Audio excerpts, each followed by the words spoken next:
velkommen til endnu en omgang af Hvem vil være millionær? Mit navn er Hans Pilgaard, og i aften har vi Kendis Night, ligesom i sidste uge.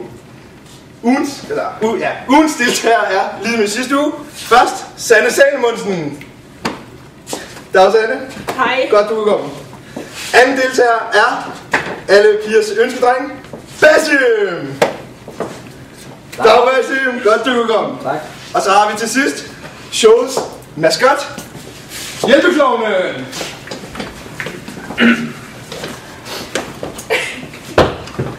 Nå, så sidder vi her igen. Ja. Kan man se dig til? I sidste uge nåede I jo op på 20.000, og vi springer bare lige ud i det. Spørgsmålet er, hvornår udbrød den amerikanske uafhængighedskrig?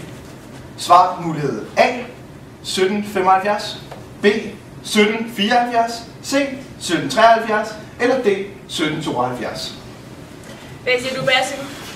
Kan du huske noget fra historietimen? Nej, jeg tror ikke, jeg kan huske noget for, hvad Rami han har fortalt mig. Hvad har han fortalt dig? Han fortalte noget om hans forfædre og alt muligt, og noget om en krig, som der så skulle starte i 1775. Jeg er ikke sikker, men jeg tror det. Så vi kunne jo godt have nogle aner det sted jo. Ja. Så skal vi tage chancen? Vi tager chancen. Vi tager chancen. Ja, vi tager chancen. Det gør det. Han er en rigtig gambler, det. Ja. Og det er jeres endelige svar A. 1775. Ja. Ja. Og det er rigtigt! Der er 20.000! Så kommer spørgsmålet til 32.000 kroner. Hvorfor udbrød den amerikanske uafhængighedskrig? A.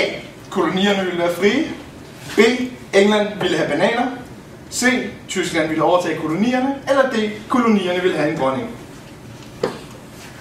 Kolonierne vil have en dronning, måske ikke. Hvorfor skulle England ville have bananer fra Amerika? Ja. Det kan de få så mange andre Det steder. fra Afrika. Ja, præcis. nævner det. Tyskland. Overtage. De var ikke rigtig med i krig. Nej, det er først senere hen, de blev overtage magten. Hvorfor ville de have en dronning? Ja. Så I gætter på... Vil de være frie? Ja, Vi tager en. kolonierne vil være frie. I går efter en ære. Ja. Kolonierne ville være frie. Og det er jeres endelige svar? Ja. Det er rigtigt! Der er 32.000! Hey. Sådan. Så kommer spørgsmålet til 50.000 kroner. Og det er her, hvor I kan låse jer fast, så er I sikre på at vinde. Men spørgsmålet er, hvem vandt kampen om Amerika? Og det er selvfølgelig kampen mellem Frankrig og England, som også er kendt som syvårskrigen, vi refererer til her. Svaret, mulighed A, er Frankrig, B, England, C, Danmark, eller D, de indgik et forlig. Det kunne, tanken om det indgik forlig, det kunne være meget hyggeligt jo. Men, Danmark var ligesom ikke med i krig. nej. Altså, hvis I har problemer, har I jo mulighed for at spørge hjælpeklovnen, som hvis I vælger at bruge den livlinje, kommer den med det rigtige svar til jer. Jeg er meget usikker på den her, Basim. Det er jeg. Det kan være den ene eller anden. Ja. I kunne også bruge 50-50, men så kan I jo ende og stå op med Frankrig og England. Vi vælger... Vi tager klokken. Vi tager klokken. I vil simpelthen bruge en livlinje. Hjælpeklovnen. Ja. Lad os få hjælpeklovnen på banen. Og svaret på spørgsmålet er... England vandt kampen om Amerika. Ja! Yeah. Så er I oppe. Når vi fik den. Så er I oppe og er sikret 50.000 kroner. Sådan. Og I har stadigvæk en livlinje tilbage, som er 50-50. Derfor sletter vi hjælpeklovnen. Ja. Nå, kampen gjorde jo, at England og Frankrig fik virkelig dårlig økonomi. Men hvad var det, de ikke kæmpede om i syvårskrigen? Kæmpede de ikke om A. Kolonier, B. Råvarer, C. Prestige eller D. Nationalretter?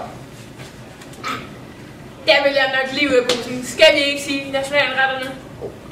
I gætter på, at de ikke kæmper om nationalretter? Ja. Vi gætter på, Jeg tror ikke England kan have Phuket. Nej, det vil det ikke. Og det er jeres endelige svar? Ja, det var vores endelige svar. Og nationalretter er rigtigt! I har vundet på 75.000 kroner. Vigtigt. Spørgsmålet til 125.000. Uh. Sejren, eller England vandt jo kampen om Amerika, men det var en dyr sejr for dem. 7 års krig koster mange penge. Derfor, når de nu drak så meget te, lagde de en skat på det. Men det var kolonisterne træt af. Så derfor klædte de sig ud som indianere og smed af teen i havet. Det er det, vi i dag kalder som Boston Tea Party. Men hvornår skete Boston Tea Party? Var det i A. 1770, B. 1771, C. 1773 eller D. 1780? Altså, nu blev jeg jo student i 1973. Så jeg ved tilfældigvis, at det er 1773. Og du er sikker på, at de to ting Ja, er sammen? Jeg ved ikke noget som helst om det. Og du, ja? Ja, jeg er sikker. Så vi går efter Sandes gæt med, at hun blev student i 73? Pengene går jo ikke til os, så ja. Ja. Jamen, det er Sandes svar. Ja. Og det er rigtigt! Så kan man jo se, at det betaler sig at blive handelsstudent. Og spørgsmålet til 250.000 kroner. Hvornår blev uafhængighedserklæringen proklameret? Er det A. 4. juli 1776, 4. juni 1775, 13. maj 1776 eller 13. august 1778? Hvad siger I til den? Det er jo en af de lidt svære, vi har fået fat på her. Det kan jo, altså... Det må man sige. Ja. Det ligger meget tæt på den. Alle sammen. Altså, har du noget at indvende her? Jeg tror, USA har nationaldag, den 4. et eller andet. Jeg kan bare ikke huske, hvilke af dem. Men, hvis I vil være helt sikre, så kan vi jo få hjælpekloven til at komme ind med en 50-50. Så vi satser på, at en af dem er fjernet. Ja, vi tager 50-50. Vi tager en 50-50. Hjælpekloven, kom venligst ind med de 2 rigtige svar. Vi har A. 4. juli 1776, eller vi har 13. maj 1776. Så er det den... Jeg siger A. Ja, A. 4. juli 1917. I gætter simpelthen på A. 4. juli 1776? Ja. Jamen, det må jeg jo så sige, at det er jo rigtigt!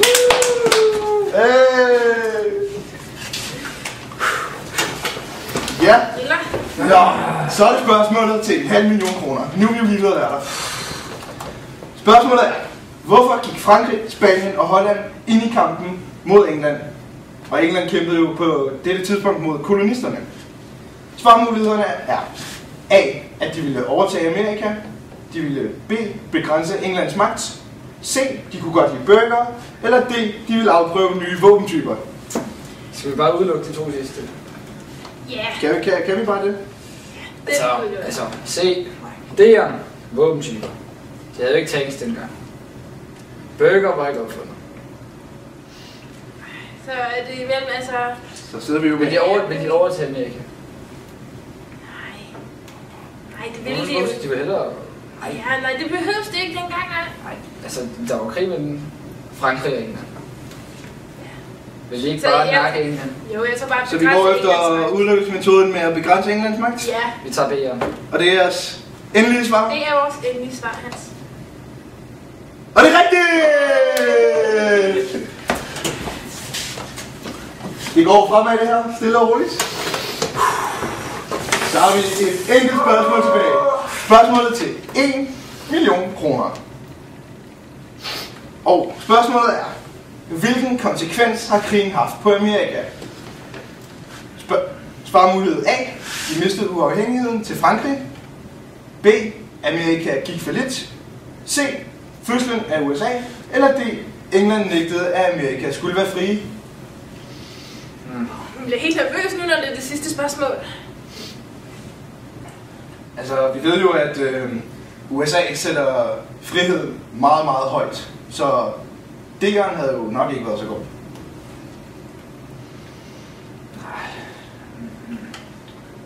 Jeg vil sige, altså Amerika gik for lidt.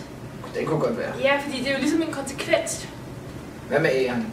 Mistede uafhængighed. Nej, det er jo Fødslen af ikke- USA. Nej, fordi det er jo ikke nogen konsekvens. Skal vi satse? Det er jo, Jeg tror, det gik for lidt. Ja. I tror simpelthen, Ud fra spørgsmålet til jer, så vil vi sige for lidt. Amerika gik for lidt? Ja. Og det er jeres endelige svar. I har jo ikke flere livlinjer, men det er jo spørgsmålet til 1 million. Det Det 20. Skal vi satse? Vi satser. Satse. Det skal have nogle penge. Ja. Og hvis det er forkert, så får I 50.000. I kunne også vælge at stoppe. Ej, jeg er gambler i dag, som jeg har sagt. Ja. Ja, Vi tager det synes det. jeg er modigt. I gætter så på, at B. Amerika gik for lidt. ja. Og det er jo desværre forkert. Jeg er ked af det.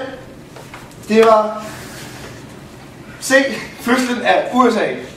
Desværre, I må gå herfra med 50.000. Jeg er ked af det. Tak for i aften. Tak for i aften. Kan I komme godt hjem? Jeg skriver en check til jer bagefter. Kom godt hjem. Hvem vil være millionær med Amerika som hovedtema? Jeg håber, I har lært noget, og vi ses næste mandag. Så godt.